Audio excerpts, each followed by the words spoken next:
Hi everyone, I'm Teresa and today I'm going to talk about Percy Jackson and the Sea of Monsters. So my adventure to buy the book, it was one of the biggest adventures that I've ever had in a bookshop. Oh, so you want wrapped up for a present? No, thank you. It's actually for me. Oh, really? So you really enjoy children's books? Yeah, you can say so. Oh, okay, so would you like to see another children's book, perhaps, once you're so interested about it? So I told my friend about it, and he was like really surprised because he thought, but children's books are books, so you shouldn't judge for what you read. You should be happy that you're reading. Which I totally agree, but apparently the lady in the bookshop didn't agree with us. However, she was really nice to me, and she actually wrote down on waterstone paper that The Darkest Part of the Forest by Holly Black was going to be released. Was going to be released on January the 15th.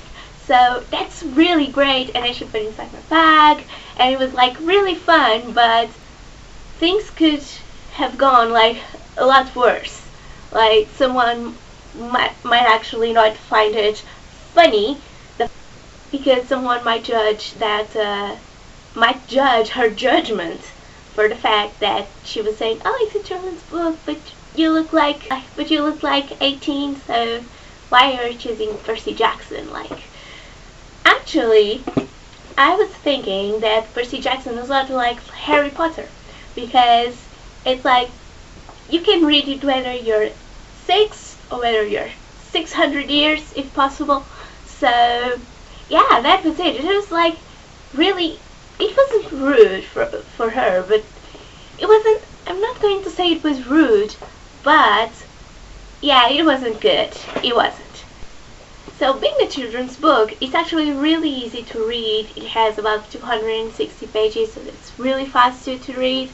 I believe you never get like bored from reading the book, which is amazing, and it's actually really interesting because, for example, I don't care much about mythology, but Rick Riordan, he has a way of having all of those mythological elements, and still we are able to understand what they do, what they are. So that's amazing. That's what I like about Percy Jackson, is because Rick Riordan, he really explains things without explaining them. So yeah, it's amazing. It's amazing. It's also an amazing book. It's actually really different from the Lightning Thief. Sorry, not English. So I think this, like, the first book was like really fast paced. So it was like one chapter after the other. You had so many adventures, and you also have in this book, but it's slightly different. It's like more slow. You can get the chance like to really get into the story. So and that's amazing. That's actually really amazing, and I really liked it. So this is for the non-spoiler section. So if you haven't read the book yet, this is when you say goodbye. Okay, so goodbye, goodbye. Read the book and then come back and we'll discuss about it. Goodbye. So for the spoiler section. So back to the book. It's also really nice. I like the story of the Cyclops and Tyson. He's Percy's half brother, and he has one eye, and it was like really funny. And I think it was really nice the fact that now Percy has a half brother, because he was alone like in the house. So now he's not anymore. And I also thought about the way that Rick Riordan introduced the Cyclops, like the story of Talia, the story of Annabeth and Talia and Luke, and how Annabeth doesn't trust the Cyclops, and how any of the Half-Bloods actually trust on the Cyclops. Because, well, Cyclops are tricky, and they aren't known for their loyalty. So yeah, but it was actually really fun because Tyson was like an exception to all of those thoughts, and I thought it was like really, really nice. Then we have Talia, And suddenly it was like the big discovery. Like Annabeth tells us her story, and then in the end, when the tree is recovered, so is Thalia. So that's going to be fun and challenging for Percy, I think so.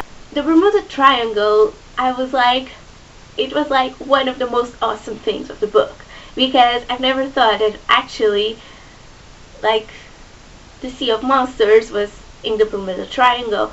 But that was like a genius move from Rick Riordan, and I really loved it. And yeah, it was absolutely genius of him. And I need more adjectives to describe his writing. But yeah, that's it. Now you stay with genius. Am I the only one who thought that Grover's and Percy's connection was like really weird?